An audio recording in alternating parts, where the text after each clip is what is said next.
Hi folks, Jonny Matthew here. Welcome yet again. Caught me in the middle of my coffee. Welcome. Is it week 10 or week 11 of lockdown? This is our fourth live stream. Thanks for being here. It's great to have you. Loads and loads of communication in the week with different folks. So just delighted to be in contact and hopefully this being useful. I'm just struck again by how much expertise there is in this group, how much experience and the breadth of professional roles and all of that stuff. Lovely to see loads of youth workers in, mental health workers in, yacht workers, tons of foster carers, kinship carers, a few parents as well, resi workers, people working in mental health, social work, family support. So I'm delighted and humbled by the fact that you be here. So there's kind of two purposes to this if you're new to it. One is just to give me an opportunity to help in any way that I can, given the current limitations. I can't get up and train people with in the usual way, like with Trish, as I normally do in the TRM stuff, and Dusty and others. So this is a chance just to try and help you guys while we can. And also it's to encourage you to make best use of this group, the Troubled Kids group, because there's loads of really good stuff, and I'll take you through a few of those, particularly if you're new. I've let about 40 people or so in, I guess, in the last couple of days, so I'm aware a lot of you will be new to this group. It really absolutely isn't about me, it's about us and working together. So I'm going to highlight a couple of the posts that people have put in the group this week, and we'll go from there. Anyway, there's a few on. Let's say hello. Let's have a look. So Adele's in. Hi, Adele. Hi, Debbie. Zoe. Hello, Kev. Nicola, Bernie. Matthew. Good to see you, mate. Pam. Hi, Pam. Sarah. Meyer. Caroline. Hi, Caroline. Hope all's well in Swansea. I can nearly see, can't quite see Swansea from here, but you must have sunshine because it's absolutely gorgeous here. It's like the Costa del Bridge end. Deborah, David, Jackie, Claire. Anyway, hi guys, thank you for being here. All right, that's the preamble. I'm going to have a last slurp of my coffee while you listen to the excellent and cheerfulness-inducing theme tune.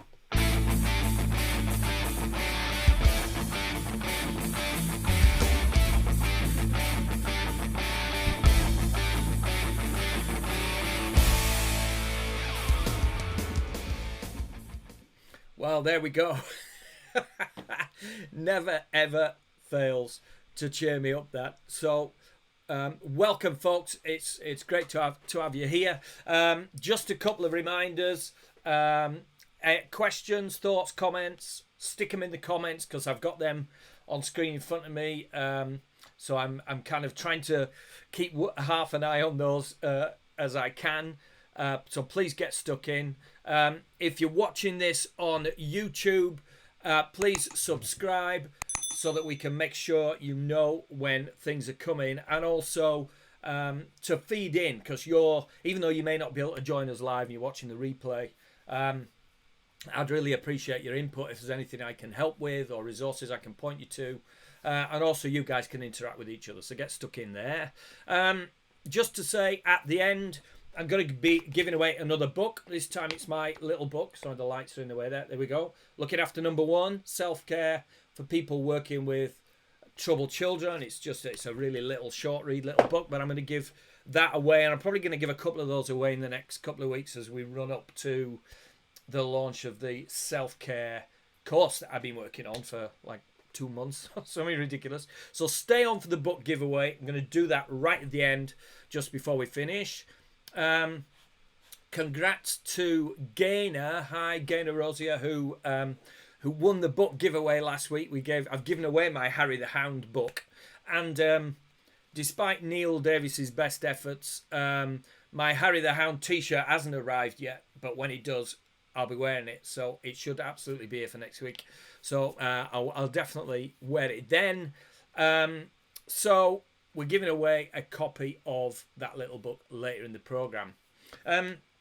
Just a quick word on Facebook. Thank you, those of you who've sent me friend requests on Facebook. I really appreciate that. What I'd like to do is steer you to my work-related Facebook kind of page. I always get mixed up between groups and pages and all the rest of it. But anyway, so my personal one is just Jonny Matthew. The work Facebook page is Jonny Matthew com. All one word. There's no dot before the com. It's just Jonny Matthew com. So please don't be offended if I don't let you into my kind of family and friends Facebook group. But there is one for colleagues, which is obviously much bigger because I have more colleagues than friends. Anyway, so I'd be delighted to connect with you on there so you can like that page and we can interact through that. All right, so let's get cracking. First of all, I want to look at some posts from this week. So let's have a look at that. So here's one that Hallison from Hallison writes, or I don't know if he writes or curates. Let us know, Hallison, if you're on. For a website called kidsandscreens.co.uk. It's a good website, actually. You can see it here. There's some good stuff on there about helping kids to get balanced. A lot of stuff about play. A lot of stuff about how to deal with children around screens and the obsession with gameplay and all the rest of it. This is a really cheerful, positive post. Look at that. What a great picture. And it's really about, we've all kind of kissed goodbye to Easter. The spring is kind of sort of in full flow now, and we're starting to think about the summer. And this post really is just to say, do you know what, even if we're still in lockdown or we can't travel and that kind of stuff, there's still plenty of things that we can do. And there's some really good suggestions here about garden stuff and outside stuff and just stimulating kids' interests, provoking play in a kind of summery and enjoyable kind of way. So thanks for posting that, Hallison. Kerry Reid also posted this. Just to say, if you're new to this group, the reason I want to go through these are that really the group, I noticed the more people are in the group, the danger is fewer people post.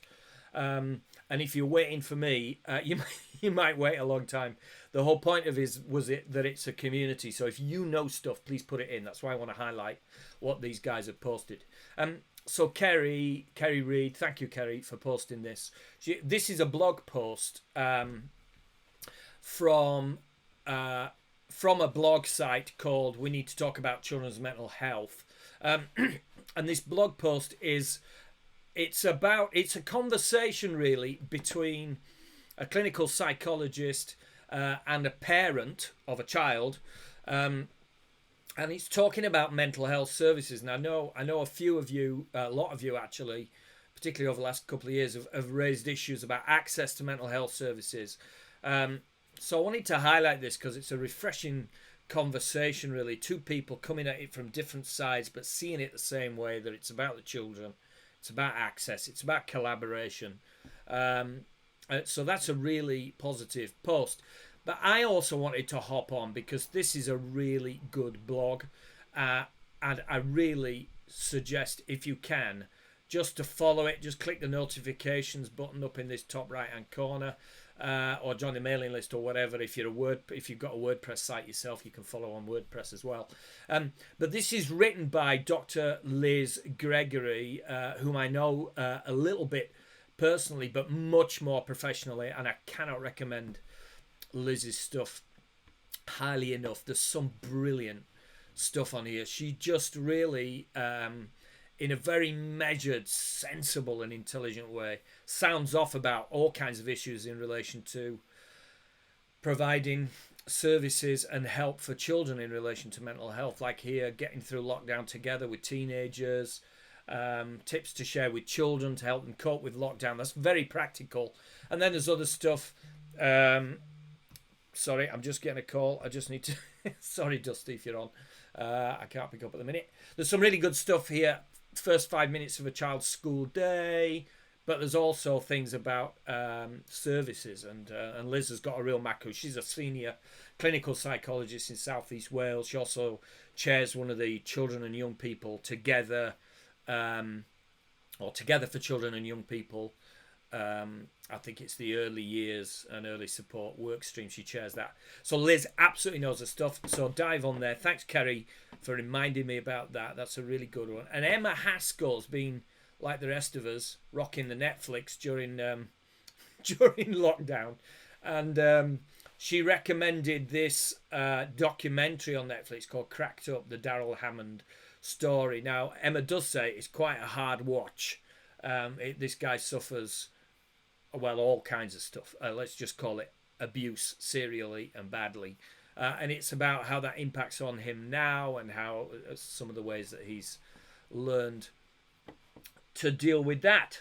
So so there we go. That's some of the things that you guys have been sharing about. I really appreciate that. So please, if you're new, again, hop on, share stuff. If you're cruising around the web and you see something useful, or you use a bit of a resource from somewhere, and you find something that you think other people might be useful, essentially, if it's useful to you, it'll doubtless be useful to other people.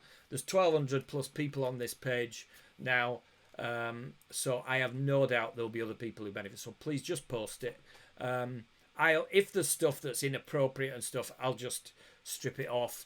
I'm not in for kind of selling and self-promotion stuff in that kind of way, but resources, training, ideas, activities for kids, insight, good blogs, all of that stuff. Brilliant. So, please post what you find, because that's amazing, and it also makes my job a lot easier and helps all of us to do the job that we need to do. Brill. Right, let's see who's in. Who else is in? Let's have a look. Maya, everybody, blah. Claire, Jackie, Alice, hi. Sabrina, Kelly, Rosie. Hello again. Molly, Yvonne, Sean, Bernie, Kerry, loving the blogs. Yeah, great.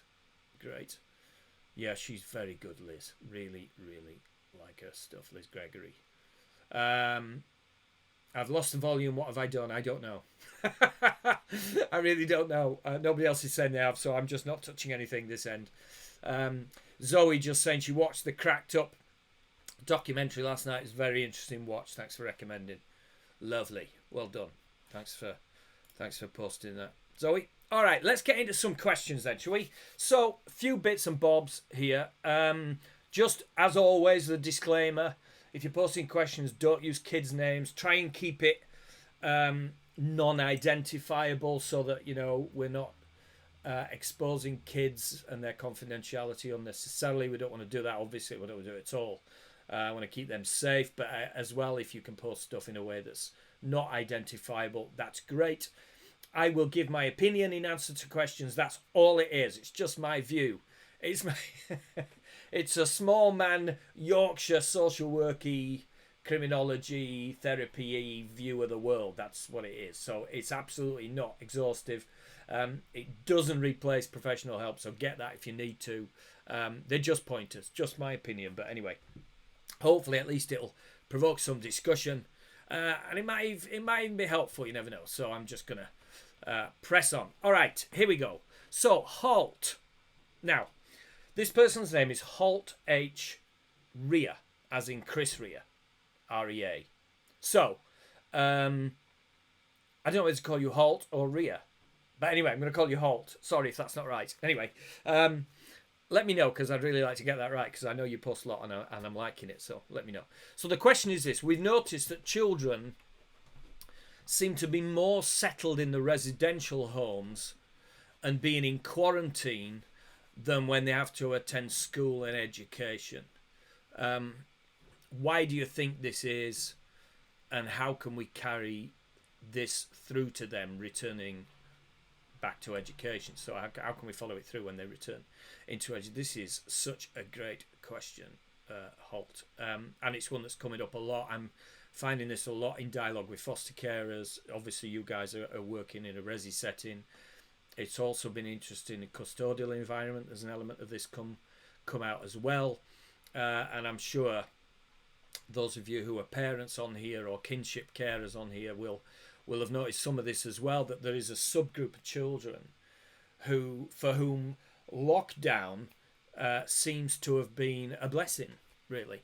That they seem to cope well with it. It's not that they're surviving it, but actually they're thriving on it, and it seems to have helped them to change gear in a really positive way, despite the fact that actually it's very limiting as well.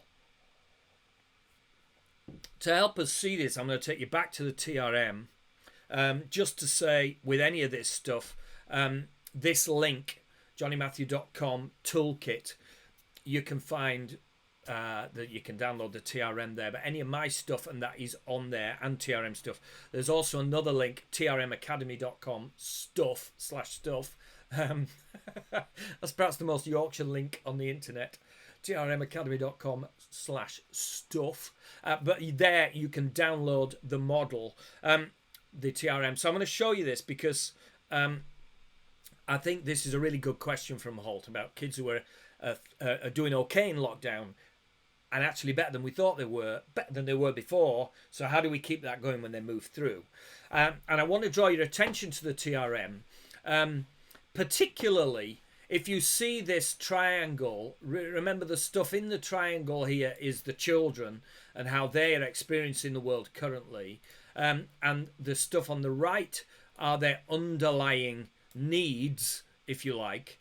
And then the stuff on the left of the triangle are the things we need to do in order to meet the needs on the other side, to help the stuff in the triangle to go away or to kind of dial that down in some way. I'm just going to move me out of the picture here because I want you to see it totally. I want you to see this stuff at the bottom.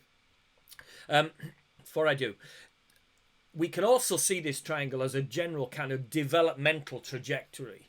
So essentially, the further down the triangle a child or a person is, it could be an adult, the further down the triangle they are, the earlier they are in their development. Age isn't the issue. It's progress through development that is the issue. So if somebody is down the bottom of the triangle, they're at an early stage of their development. So they got stuck somewhere, stuck through trauma, loss, bereavement, whatever it might be, any number of things, but they got stuck. So if we take it, rather than specifically a trauma-related thing at this stage, though clearly it is that, as a general child development thing, I'm just going to move me and point you to these bottom right-hand side. So what do kids need? I don't know if you can see these. If you're watching it on a phone, you're perhaps going to struggle with this. But if you look at this here, these things here, right at the bottom, structure, routine in everyday life. That's what kids need. So I find it helpful while I'm looking at these to think of what does a baby need, because a baby would sit right down at the bottom, early stage of development. Well, babies are dependent. Babies absolutely need routine. I remember when I was when we were adopting Griff, our first child, lovely boy that he is, 20. Hi mate, if you're, I know sometimes he listens in. When we were adopting him, I remember saying to my brother who'd had a child about 6 months prior to that, you know, what's your advice? And he said, routine, routine, routine. Those are the three bits of advice. And that's a common kind of axiom, isn't it, for younger children? And it fits because it fits their development. So we change our routine to fit them. It's about routine, it's about structure, it's about stability, predictability, consistency, safety, belonging in a sense really of being in one place. It's not transient and changeable, it's static in that sense. You're in this family with these one or two adults and a couple of sibs maybe. This is where you belong, it's where you're located in the world. And through the safety of that, that's how kids find meaning. Now, the way that we make that happen, if we hop across to the if you go across to the far side of the triangle on the left there, you'll see that we need to provide that regularity, that consistent adult presentation, the structure and routine stuff, maximum one-to-one time, using a lot of pace, which we do with younger kids. Pace is playfulness, acceptance, curiosity, and empathy. If you go on the jonnymatthew.com/toolkit page, you'll find an acronyms list that will explain some of these things. But pace I think is on there as well. So essentially what we do with little kids is we provide this real structure. Now, I think there's a subgroup of kids who've done really well in lockdown. And they tend to be kids who I think probably fall into one or two groups. They're either sort of less mature or less well developed in terms of their overall development, or, and possibly both, very anxious. They suffer anxieties of various kinds. So when they're out and about, somebody posted on here actually about, I think it was last week we might have talked about it, and somebody said, I've got a child who's got no social anxiety whatsoever now, and they're thriving. Well, that's exactly the point. If you're at an early stage of development, you need that infant treatment, that structure, routine, stability, single parents, predictable people there. Not loads of different people coming and going, not changing the routine every day, not changing when you eat, not deciding when the child sleeps to fit around the parents. They need that routine. And if a child is not out and about in the world, they've got more of that than they would have had previously. Also, if they're a very anxious kid, so they maybe live in a state of anxiety, or maybe that kind of anxious propensity is easily triggered depending on what's going on, then those two groups of kids, early stage development or developmentally immature and anxious kids, are going to really benefit from the same things that an infant would benefit from. So it's kind of easy to see why they would do well. So I'll split this down into three things that I think might be useful lessons from lockdown that we can carry forward. The three things are a narrow range of movement and activity, safety of place and people, and predictable events. Narrow range of movement and activity, safety of place and people, predictability of events. And if you think about it, the narrow range, they're shut in. They can't range very far. The range of movement, the range of interaction, the range of possibilities is all much more narrow. More akin to what it's like for a very young child or an infant. So it plays to those kids who are anxious or early in immature development or whatever. Safety of place and people.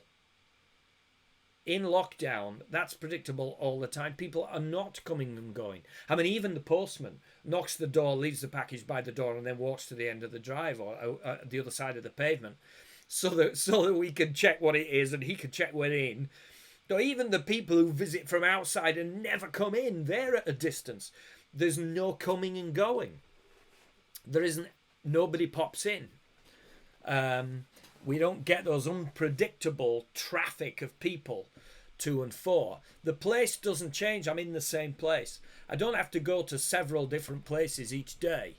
So I move from my bedroom and I have my breakfast. But then I don't have to go out and walk or go to the bus stop or get in the car to go to another place in the school where I'm in the yard and I negotiate that. Then I go into school and I'm in my classroom if I'm in primary school. Or even worse, if I'm in secondary school, I'm in this classroom, then this classroom, then this classroom, then the dinner hall, then this classroom, then out in the school grounds, then this classroom, then I'm home in the car, the bus, the train, whatever it is, back home.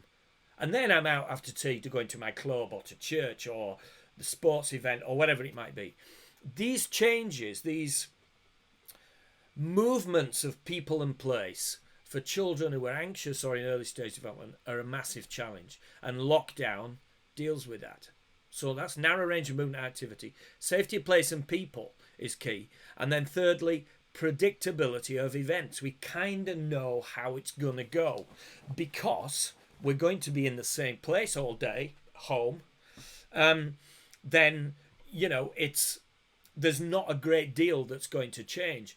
Sure, something may happen in the day that I wasn't expecting, but it's going to happen here in my place where I live. This is my place. This is my home. This is my, in attachment and psychological terms, it's my secure base, physical base, but it's also full of secure base people, predictable people. So I think a narrow range, safety of people and place, and predictable events. I think those are the three sort of key things. There may be others. Add them into the comments if you feel like, guys.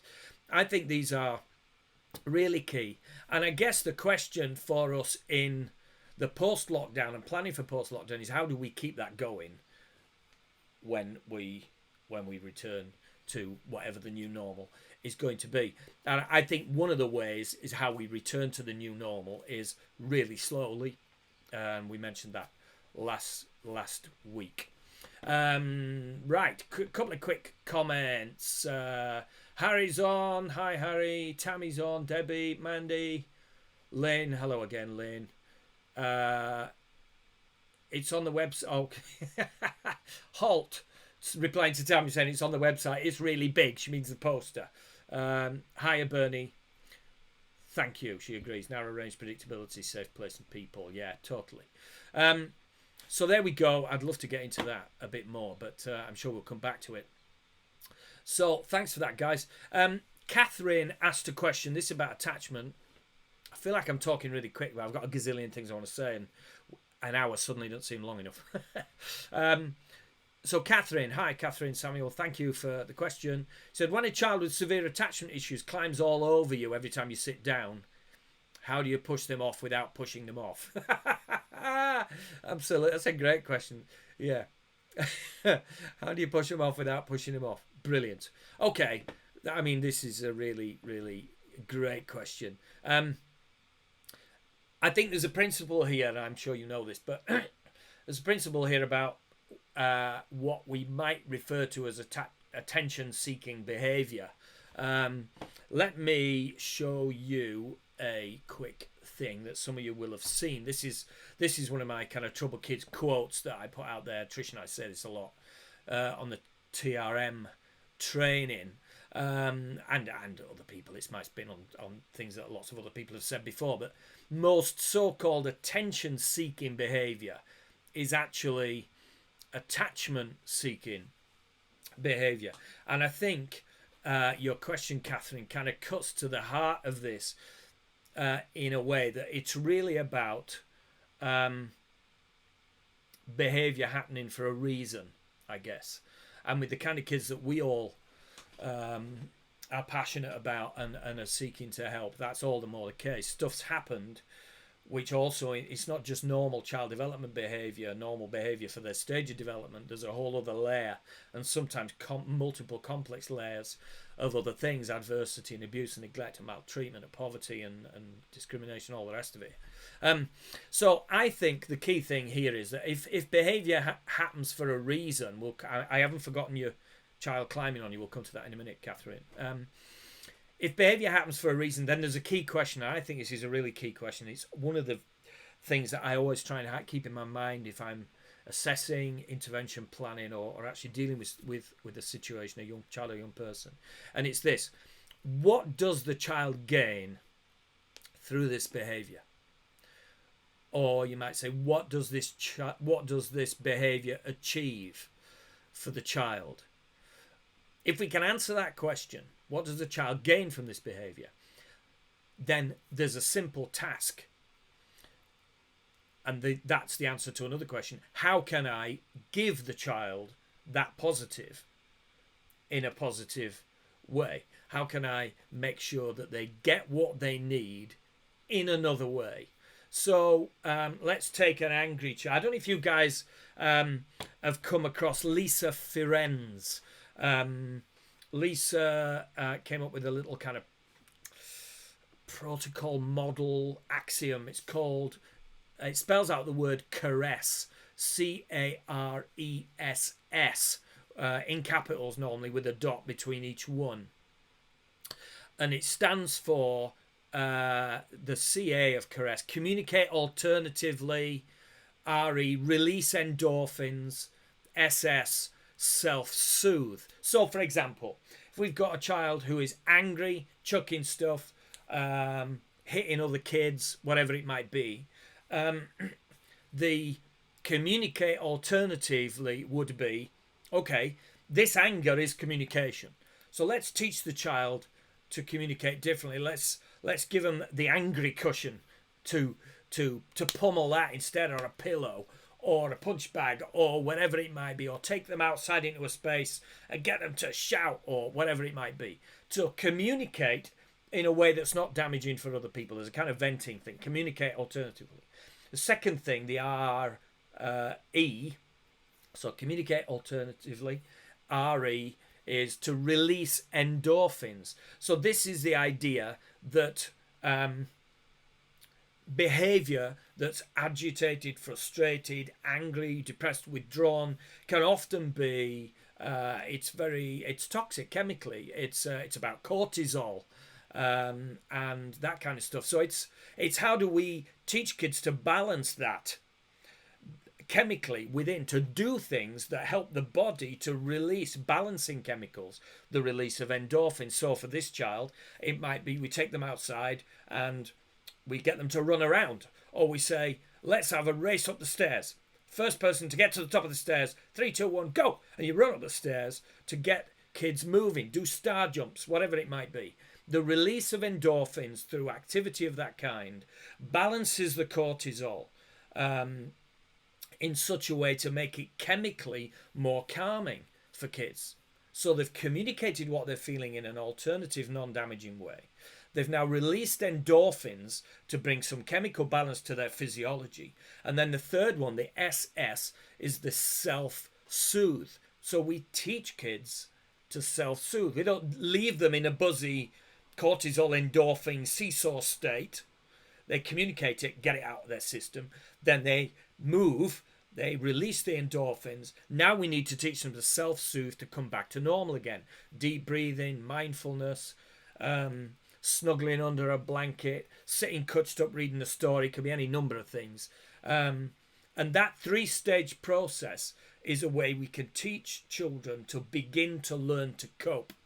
And I think the communicating alternatively is one that we miss, because it's important to understand that these feelings kids get and the actions that flow from them are understandable, and we need to validate that rather than condemn it, wag our finger at it. Right at the beginning of my blue book, which some of you have read, I talk about finger waggers need not apply. Don't apply to work with these kids, to parent these kids, to care for these kids, because if wagging your finger is how you deal with aberrant behaviour, you're on a loser from the start. That doesn't mean to say we don't set boundaries, but we need to allow kids to communicate alternatively, because the need to communicate is correct. It's just at the moment they don't know how to do that. Anyway, there we go. Lisa Ferenz, the C.A.R.E.S.S model.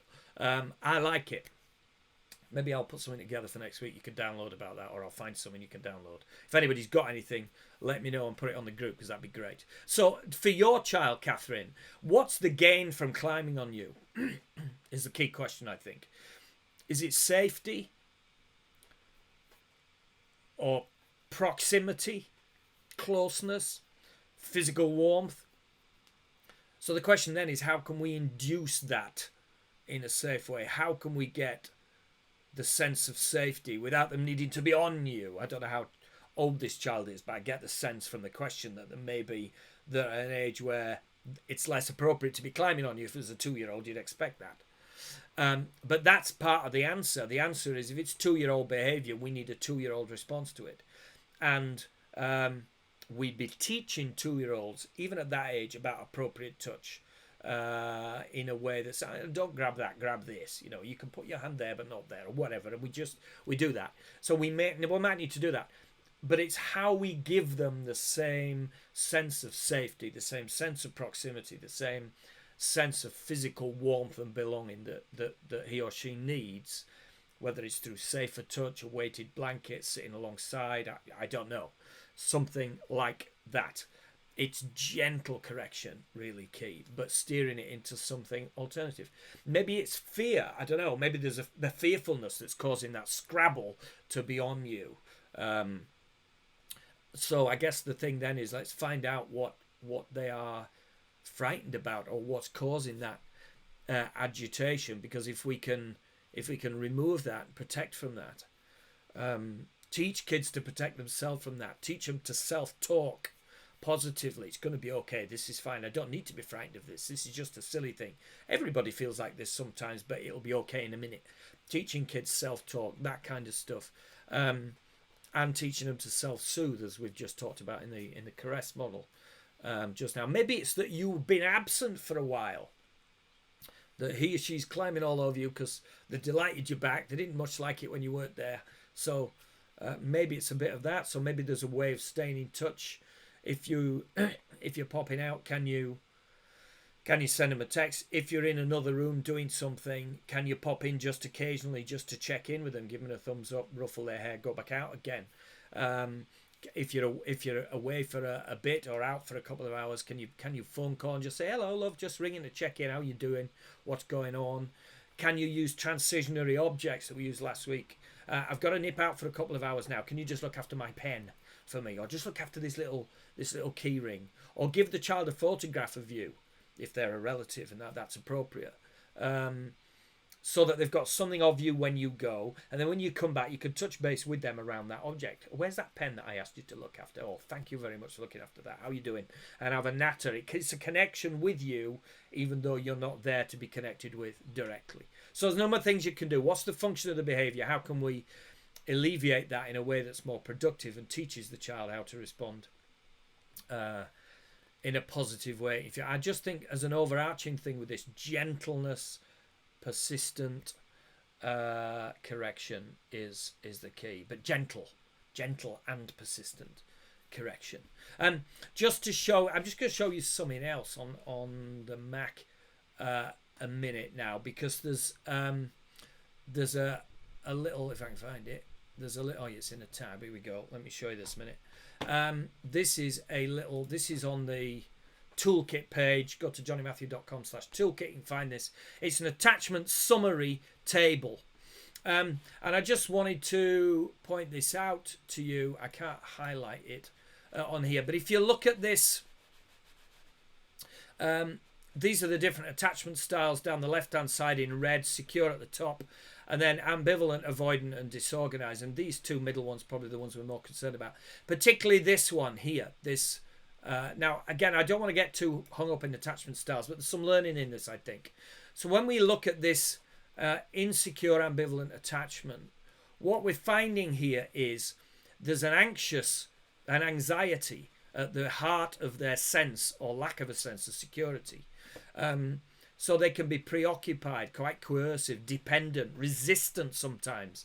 This might be the child where we go to soothe and they push us away. They want it, but they don't want it, that kind of stuff. They're very driven by how they feel emotionally, rather than the avoidant kids who are driven by how they feel cognitively. They can be very dependent, but feel incapable of how to handle things and full of self-doubt, really.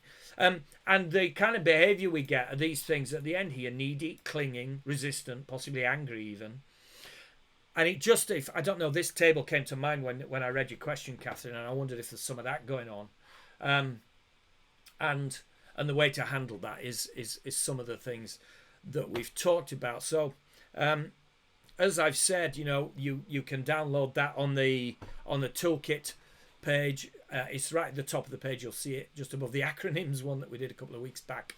And it just sort of highlights that might be useful to some of you guys if you're dealing with attachment-based issues. Just to say also, my esteemed colleague and very good friend, Dr. Tricia Skuse, who's a consultant clinical psychologist, she's writing at the moment for the TRM Academy site, well, for you guys, but it'll be on the TRM Academy site. She's writing some guidance about dealing with anxiety in relation to going back to school. So I will highlight that as soon as it's out. I'm hoping that'll be good for next Wednesday and I can let you have that. So look out for that one. Okay. I've got to get to this. Time is running short, but I'm going to do it anyway. This is a question. I think it was Lynn citing something else that she'd read about secondary trauma in foster carers. Let me just say hello to a few people while we're on. Who we got on? Oh, you're on, Lynn. Hi. Bernie's on. Patrick's on. Rachel's on. Hello from Bridgend, Rach. Hi. What a lovely day in Bridgend it is. The Costadale Bridgend. All right. Secondary trauma. So Lynn's saying she'd read a story about an adoptive mum suffering secondary trauma because of the stuff that the child was going through. She said, I could really relate to this story. It's a subject, this impact, that nobody seems to want to acknowledge. I told our supervising social worker a year ago that I felt like I was suffering from secondary trauma. It's particularly difficult for foster carers and parents as there are no days off, no end of shift to escape the next explosion. Wow, I mean, just absolutely. I mean, I feel your pain. I kind of don't because I'm not in that situation, but I absolutely get it. Yeah, it's hard. So, secondary trauma. I want to do more on this next week. I'm going to focus on this next week, I think. As I say, we're giving a copy of this book away today. This will help you. The download for this, the Kindle version of this, is about £2 or something. So you can search it up on Amazon. I'll put a link in the description. So get this. It's really easy. I mean, this will take you 10 minutes to read. In fact, if you go on my website, you can read a lot of it there in blog posts on self-care. So just a few things I'd like to say about this. The impact of this work is absolutely very, very real. And one of the big problems is if we're in denial of it. If we've got this, I can cope with stuff, nonsense going on, then it will almost certainly means you're not going to cope with stuff. Or at the very best, you're going to function at less than your best because you think you can cope and you're not really looking after yourself. So I think denial is the worst thing. I remember working in secure care residential, and I outlined this in a little book about we'd been in a bad situation with a young person. He'd had to be physically moved back into his room, and we were withdrawing from the room, and in the kerfuffle, a colleague of mine got punched on the side of the... I mean, really, I heard it. It was a bang. I heard it, and I was about 10 or 15 feet away by that time as we were moving out of his room. And this is a big fella, robust, strong, man in his prime. Rugby playing, muscular, South Walian, no-nonsense fella. Good fella. Took a real whack. And I was concerned about him. I was a duty manager at the time, so it was my job to kind of help him and sort of sort this process out. So I remember saying to him, listen, man, you just go down the front of the building and take a bit of time out and, just have a coffee, look after yourself, and I'll see how you are in 20 minutes. And he was like offended that I'd said this. I think he took it as a kind of blow to his manhood or something like this. And then me thinking, a very small man, not very robust, muscular South Walian rugby player type, I thought if he'd hit me with that, I'd have been out cold, So I was really concerned for him. But his worldview was, I don't need this namby-pamby treatment, I'm fine. And then he looked me right in the eye quite angrily and he said, Johnny, I've had worse than this in rugby training. And then he walked away. Real kind of, don't give me any of that namby-pamby stuff. And no nonsense approach, but full of nonsense. Wall-to-wall nonsense, in fact. So there were two issues there for me. One was the personal issue for him, that kind of bulletproof sense of being bulletproof. I should be able to take it. I can take it. I will take it. When actually, we don't need to take it. It's not our job to take it. Nobody pays us to take it. We need to look after ourselves if somebody imposes it upon us. So there's those personal bits. And then there was the workplace bit, which at that time, certainly, I mean, teams differed, different units differed, but there was a real sense of a kind of macho work culture feeding in to that response. He felt he needed to respond like that because it was his job to cope, because that's what we all do. And the number of people who said to me, I mean, dozens and dozens of people said to me over the years in secure care, lots of people find this work really hard. I don't get stressed by it, but lots of other people do. And this guy was kind of saying this to me while his hands were shaking.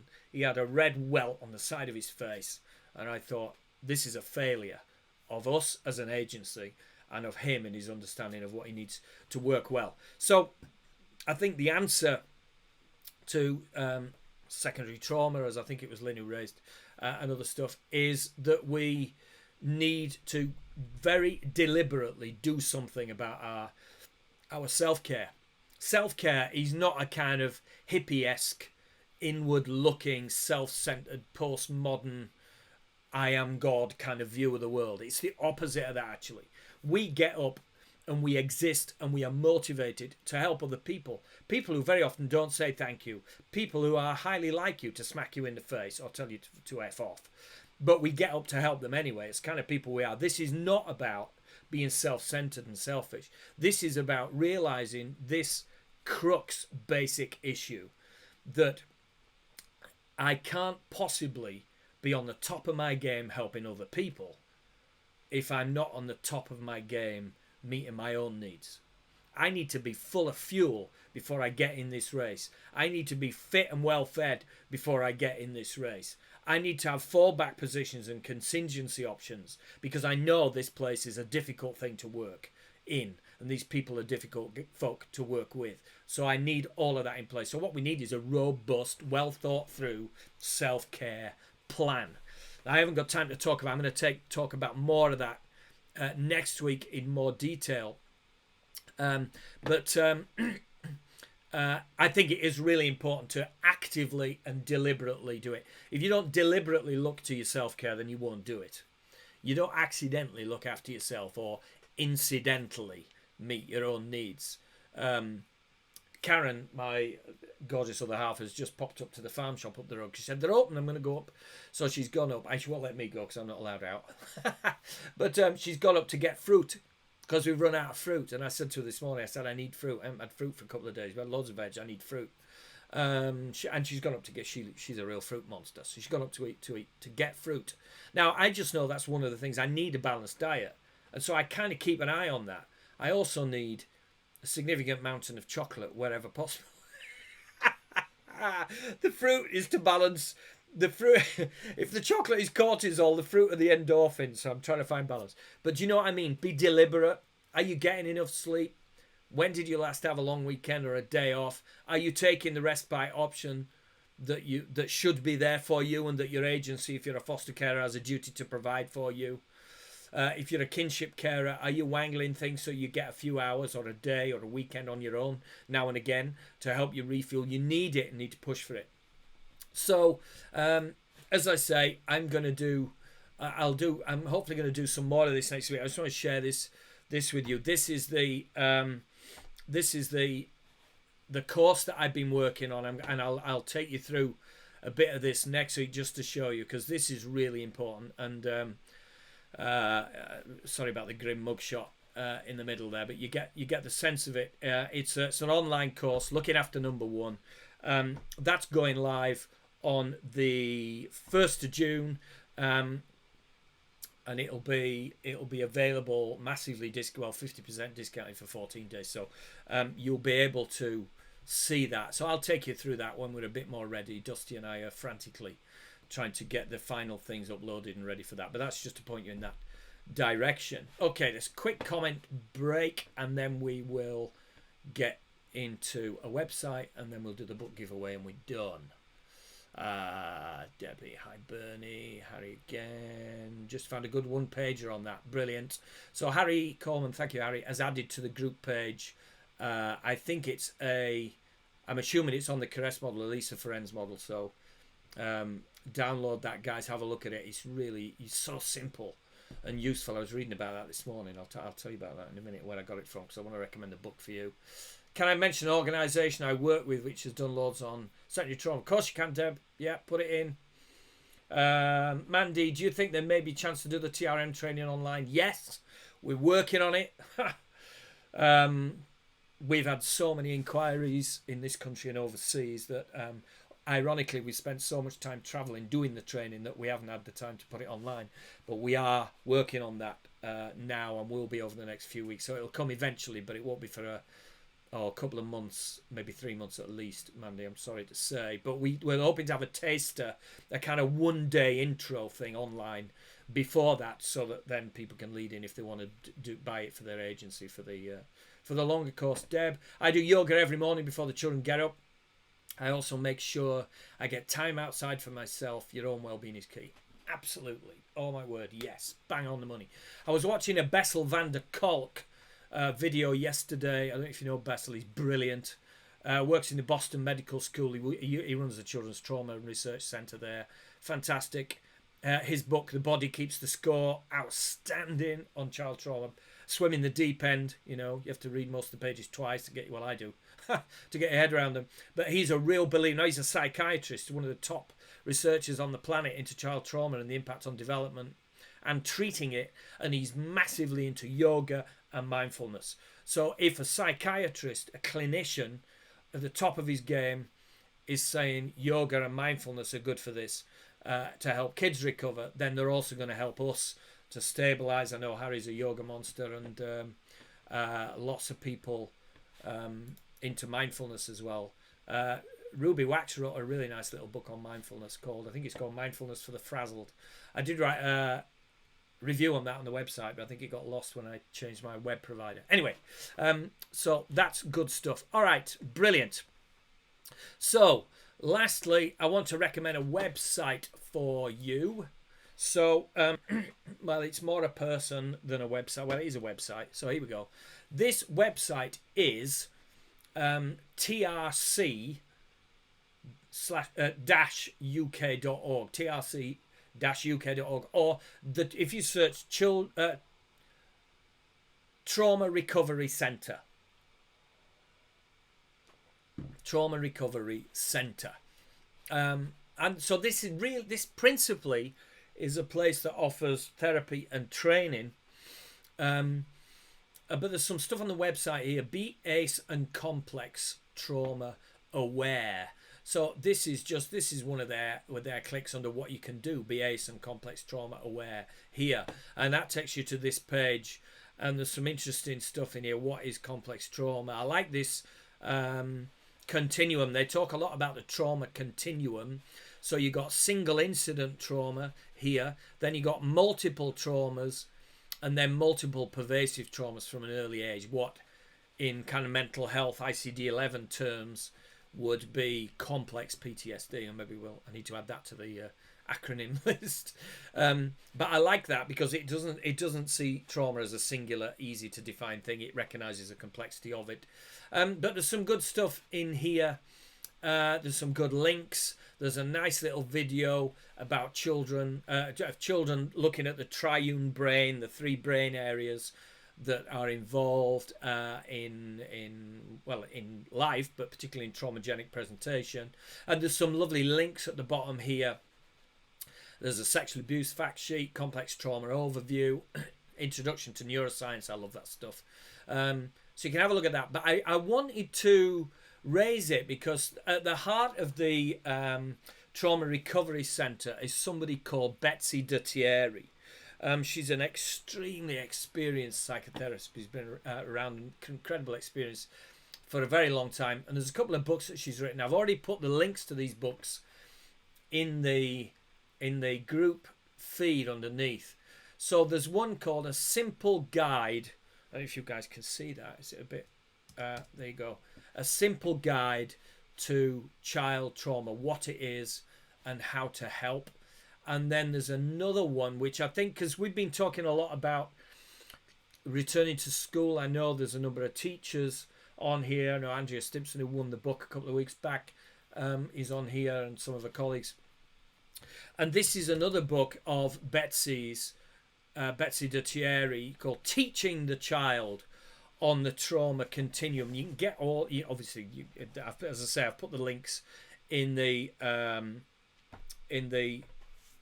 post below. So, but this is the teaching the child on the trauma continuum. I don't know if you can see this, but perhaps you can. There's loads of really good stuff. It talks about attachment. It talks about the trauma continuum. It talks about the triune brain stuff, foundations for understanding trauma. It's just excellent. I mean, I did at one point in my arrogance flirt with the idea of possibly writing a little trauma guide before I thought, Dr. Tricia Skuse would do a gazillion times better job in about a fraction of the time. But also, these are superb. I couldn't find my copy of the Simple Child Trauma Guide, but Simple Child Guide to Child Trauma. So I really recommend you get on. Betsy, who runs the Trauma Recovery Centre, is just brilliant. So in fact, it was reading that, swatting up the Lisa Ferenz stuff, the C.A.R.E.S.S model. I got that from Betsy's book this morning because I thought there's something here. What is it? And I happened to have Betsy's book because I wanted to show you the website, and that's where I got it. So really brilliant stuff. So I recommend those. So get on there. As I say, if you're watching this on YouTube, please subscribe. You will be able to get all the links to the books, the websites, and everything else in the description below. You can get us on the normal social media channels. So just to say, we're going to do the book giveaway in a minute. So get ready to type me. In fact, type me in the comments now if you want to be in the mix for a copy of my little book. I'll give one of these, at least one of these, away next week as well, maybe a couple, in the lead up to the course going live next Monday. But so put me if you'd like to be in the book giveaway while I just tell you about what I'm going to do next week. So next week I hope to be able to show you, I will be able to show you the landing page for the self-care course. I can show you why we've done that like we have and show you around that. I would like to focus on self-care next week. That's the zone I'm going to be in. If you've got any questions at all, stick them in the comments, of course. But I'd like us, if we can, to have a focus on self-care. I think it's really important, particularly for those who've been looking after kids in the lockdown period and going out of it, because it might have been good, it might have been awful in lockdown, but there's a whole lot of other challenges coming when the doors get unlocked, as it were. When the lockdown gives way to the open up, there's going to be a whole load more challenges. So please put your questions in about self-care. It's so important that we get this right. It's very interesting. I took a day off on Friday last. Karen and I were supposed to be going on holiday for a fortnight last Sunday. And it's funny, even though we knew well in advance we weren't going, I've really struggled the last few days, and I'm kind of aware of it. And I've been trying to get a balance between giving myself permission to struggle, because actually I was due a holiday. And having Mr. ADHD stuck for the most part in box room studios where I can touch the door on this side and the window on that side has had a whole lot of challenges. So, you know, I've been sort of giving myself permission to feel a bit less on my game the last few days. I booked 2 days off from my hospital job last Thursday and this Thursday coming. I worked last Thursday because there was some important things going on. But even though I don't need the time necessarily, I'm going to take this Thursday off anyway and just say, listen, I booked that leave months ago. I'm not going on holiday, but you know what? I'm going to take it anyway. And I might have a down day. I might have a less pacey day. I might work. I don't know. But I want the freedom to know I've got a day coming before the weekend where I can do whatever I want. Those little things we can do are really helpful. So I want to give you some insight into the book, the course, and most importantly, what's helped for me in terms of self-care, because really it needs to be dead practical. So questions on self-care next week. We may get into one or two other bits, but let's focus on that, and I'll give probably a couple of copies of the book away next week. Right, brilliant. Let's do this. I'm just laughing because Martin's come on and say, not me, I've got it. Well, you could have just not commented, Martin, and then we'd have known, wouldn't we? And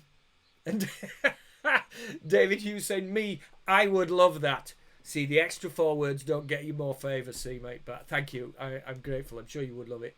It's a really easy to read book. Okay. Claire saying, I'm supposed to be on a yacht in Greece. I feel you. Oh, my word. Don't we just? Harry, with you on the ADHD, being kind to yourself. Absolutely. Totally. Yeah, there we are. And I don't even have access to my normal clinical psychology colleague who keeps me in check. Tells me to walk with my arms like this because the bilateral rhythmic movement helps my brain to settle, apparently. Actually, it does. So there we are. Okay, I'm going to flick through. I'm going to get to the top. Where's the top? I'm going to flick around with my cursor, which sounds like the kind of behaviour you'd get arrested for if you're out and about. Okay, I'm going to flick around and pick somebody. Here we go. Let me take them off because I can't see anything. Okay, flick. Stop. Who is it? Andrea Phillips. Andrea, well done. I'll tell you what, I'm going to do another one because I bought 5 of these this week. I need a pen. Let me have a pen. I need to write it down. Otherwise, I won't send it because I won't know who it is. Andrea Phillips. Let me do another one. Okay, here we go. Flick. Stop. Rose Phillips. Okay, clearly being a Phillips. is in the ether today. So Andrea Phillips and Rose Phillips, both copies of the book. I'll get them in the post to you today, all being well. So what I need you to do is on the screen right now, that's my email address, mail@johnnymatthew.com. So you guys, Rose and Andrea, Phillips is both, email me your postal address and I will get that to you later today. I'm hoping Gainer's not on, I don't think so. I haven't heard from her. I'm really hoping she got a book. I was a bit delayed getting it off because I'm not allowed out and I didn't have an envelope the right size. Anyway, there we are. So next week we're on again, 3rd of June, TK Live number 5, and with a focus on self-care. Don't forget to leave your comments. If you're watching on YouTube or you're watching the replay, subscribe so we can get this to you as soon as it's out. For the rest of you, bless you. There's 60 odd of you on now. There has been most of the way through. Thank you for being here. Thank you for your comments. It feels like we've been together for an hour. I really hope my small Yorkshire ramblings are useful. Look after yourself. You are your most important client. When you're on your game, the kids get the best of you. So bless you. Stay safe. And I really look forward to joining you next week for more self-care stuff. Cheers. Theme tune.